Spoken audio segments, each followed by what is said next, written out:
లంబో దేశులయ్యా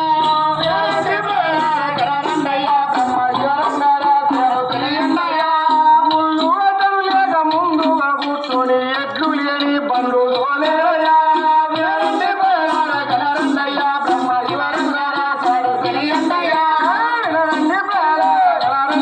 బ్రహ్మ ఘోరంగా వ్రాసింది వినిపండయ్యా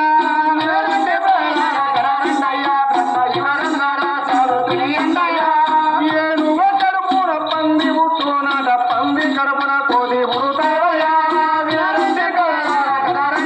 బ్రహ్మ వివరంగా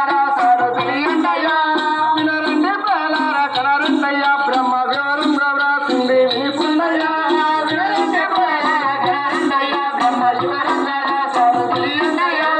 ఇటువంటి చిత్రాలు జరిగిన పిలపాను వీరభోగుడలయ్యే వస్తానయ్యా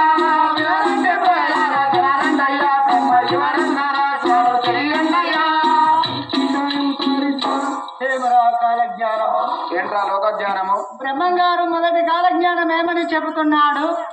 బ్రహ్మంగారు కాలజ్ఞానం ఎంత రాసిండంటే 14,202 సూత్రాల కాలజ్ఞానం రాసిండు. సూత్రము అనగా సూత్రం అంటే ఇనుప కమ్ముల పైన పొగబండ్లు నడుచును నీటి ఆవిరితోటి దీపాలు వెలిగేది ఒక సూత్రం. అవును, ఇనుప కమ్ముల పైన పొగబండ్లు అంటే ఫస్ట్ రైలు బొగ్గుతోటి నడిచినాయి, ఇప్పుడు కరెంట్ తోటి నడుస్తున్నాయి. నీటి ఆవిరితోటి దీపాలంటే నీటితోటే వెలుగుతున్నది కరెంటు. అలాంటిది ఒక సూత్రం అన్నట్టు. ఏమని చెప్పాడో తెలుసా? ఏమని? ధర్మదేవత అను భూలోకమందున పుణ్యస్థలాలు తిరుగుతుంది అన్నాడు. ధర్మదేవత అనగా ఎవరు? ఏ గ్రామములోనైనా ఏ వ్యక్తి దగ్గరనైనా దానము ధర్మము నీతి నిజాయితీ అనే గుణం ఉంటుందో అలాంటి గ్రామాలలో ధర్మదేవత ఉంటుందని చెప్పిండు. కానీ లేని గ్రామాలలో కర్మదేవత ఉంటుందని చెప్పిండు. అదే విధంగా ప్రపంచంలో పాపం ఎక్కువైతుంది, పుణ్యం అడగంటిపోతుందని చెప్పిండు. మరి అది జరుగుతున్నదా? ఇప్పుడు బ్రహ్మం గారు చెప్పినట్టు 100% పాపం ఉంటే 30% పుణ్యం ఉన్నది. అవునా? అదే కాకుండా మత కలహముల చేత కొట్టుకొని మానవులు మరణింతుని మాట నిజమన్నాడు. మత కలహములు అనగా హిందూ మతం అని, బౌద్ధ మతం అని, జైన మతం అని, యేసు మతం అని, క్రైస్తవ మతం అని, అల్లా మతం అని మతాల కొట్లాడబడి కొంతమంది చనిపోతారని చెప్పిండు. ఇప్పుడు అది జరుగుతూనే ఉన్నది.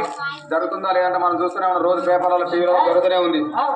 అదే కాకుండా చూడరా బాబు, ఏమి ముళ్ళు గర్ర లేక ముందలా కూర్చొని ఎట్టు లేని పండు పోతారు అన్నాడు. చెప్పేటోడు శలాకోడైనా కానీ వినేటోళ్ళు ఇగరవంతులు కావాలి. ఎందుకో? ఎడ్ల బండిలో మనిషి కూర్చొని తోలుతేనే అయిపోయేది కష్టం. ముళ్ళగంట లేకుండా ముంగడ కూర్చొని ఎడ్లు లేని బండి ఎట్లా తోలుతాడు? మీది ఏ జిల్లా? సూర్యాపేట జిల్లా, మండలం నాగారం, ఊరు వర్ధమాను కోట. ఇదే ఊరు కన్నపల్లి. వీడికి ఎట్టొచ్చినావు? ఎర్రటి బస్సు మీద వచ్చినా. మరి బస్సుకు ఎట్లున్నాయా? బస్సుకి ఎట్లయితే లేవు, ఆయన తోలుతా ఉంటే వస్తా ఉంది. మరి ఆయన ముట్లున్నది లేదు, నేను లేపి చూడలేదు.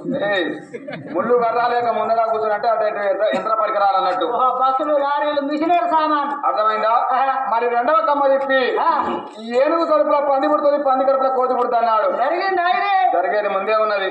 ఇంకా రెండో కమ్మ చెప్పి ఎలా చదువుతున్నాడయ్యా? వినరండి వినరండి మీరు